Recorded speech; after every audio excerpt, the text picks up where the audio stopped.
Hello friends, welcome to கறி மிர்ச்சி. இன்றைக்கி ரொம்பவே சுவையாக சூப்பரான ஒரு மட்டன் ரெசிபி தான் பார்க்க போகிறோம். இது ரொம்ப சிம்பிளான ஒரு ரெசிபி தான், ஆனால் ரொம்ப டேஸ்ட் அட்டகாசமாக இருக்கும். கண்டிப்பாக ட்ரை பண்ணி பாருங்கள். இந்த மட்டன் கொஜ்ஜு நல்லா இருக்கும், டேஸ்ட்டாக நம்ம சைட் டிஷ்லாம் வச்சு சாப்பிடும்போது இன்னும் பக்காவாக இருக்கும். ட்ரை பண்ணி பாருங்கள்.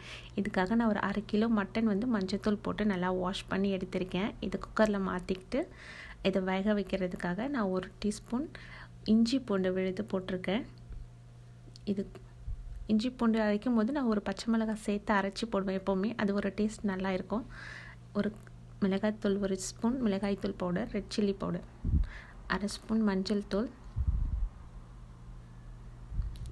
உப்பு உங்களுக்கு தேவையான அளவுக்கு போட்டுக்கோங்க. நான் 1 ஸ்பூன் தான் போட்டிருக்கேன் கறி வேகிறதுக்கு மட்டும். கூடவே 1 கிளாஸ் தண்ணி ஊற்றி நல்லா எல்லாத்தையும் மசாலாலாம் ஒன்றா கலந்து விட்டு வேக வச்சு எடுக்க போகிறேன்.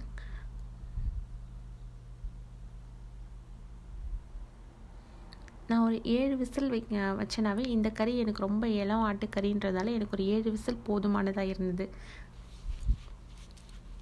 உங்கள் ஆட்டுக்கறி எப்படி இருக்கோ அதுக்கேற்ற மாதிரி விசில் வச்சுக்கோங்க.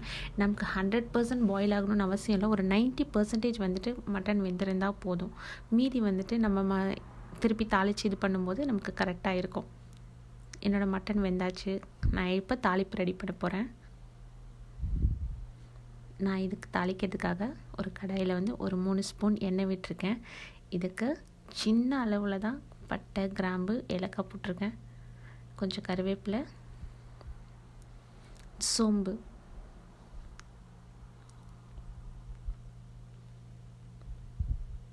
இதுக்கு நான் 1 கப் வெங்காயம், அதாவது மீடியம் சைஸில் ஒரு 3-4 வெங்காயம் இருந்தாலே எனக்கு 1 கப் வந்துச்சு. 1 கப் வெங்காயம் அளவுக்கு நான் பொடியாக கட் பண்ணி எடுத்துக்கிட்டேன் தாளிக்கிறதுக்காக. நல்லா வெங்காயத்தை வதக்கிட்டு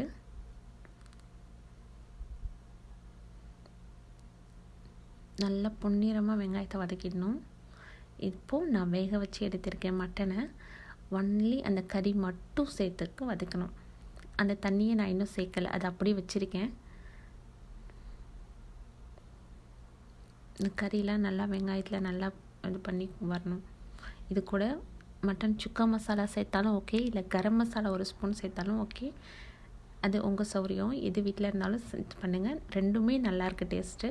1/4 டீஸ்பூன் ரெட் சில்லி பவுடரும் 1/2 டீஸ்பூன் மல்லித்தூளும் சேர்த்துருக்கேன். ஏன்னா ரெட் சில்லி நான் பாயில் ஆகும் போதே வேறு போட்டிருக்கேன், ப்ளஸ் இப்போ வேறு போடுறேன். ரொம்ப காரம் அதிகமாகிடக்கூடாது இல்லையா, அதனால் ஓரளவுக்கு தான் போட்டிருக்கேன். இது கரெக்டான காரமாக இருக்கும். இப்போ எல்லாத்தையும் மிக்ஸ் பண்ணிவிட்டு இப்போ நான் இந்த பாயில் பண்ணி வச்ச தண்ணியை ஆட் பண்ணிக்கிறேன். இது ஆட் பண்ணி நல்லா சுண்டி நம்ம கொஞ்சம் கறி 90% தானே வேக விட்டுருக்கோம், அதெல்லாம் ஒன்று சேர்ந்து நல்லா வெந்ததுக்கப்புறம் பொடியாக நறுக்கிற இஞ்சி, பச்சை மிளகாய், கொஞ்சம் கொத்தமல்லி, கொஞ்சம் மிளகுத்தூள் எல்லாம் போட்டு நல்லா இது பண்ணிவிட்டு நல்லா பரட்டி எடுத்து நல்லா மிக்ஸ் பண்ணி எடுத்துட்டோன்னா முடிஞ்சிச்சு. அவ்வளோதான், நம்மளோட மட்டன் செமி கிரேவி சூப்பராக ரெடி ஆகிடும். இதுக்கு ரொட்டி, ரைஸு, புலாவ் ரைஸு, நான் இது கூடலாம் வச்சு சாப்பிடும்போது பக்காவாக சூப்பரான ஒரு டேஸ்டியான ஒரு ரெசிபி சுட ரெடி ஆகிருக்கு. நல்லா இருக்குது, சூப்பராக இருக்குது. ட்ரை பண்ணி பாருங்கள். மறக்காமல் எப்படி இருந்துச்சுன்னு உங்களோட எக்ஸ்பீரியன்ஸை ஷேர் பண்ணுங்கள், கமெண்ட் பண்ணுங்கள், சப்ஸ்கிரைப் பண்ணுங்கள் நம்ம சேனலை. தேங்க்யூ.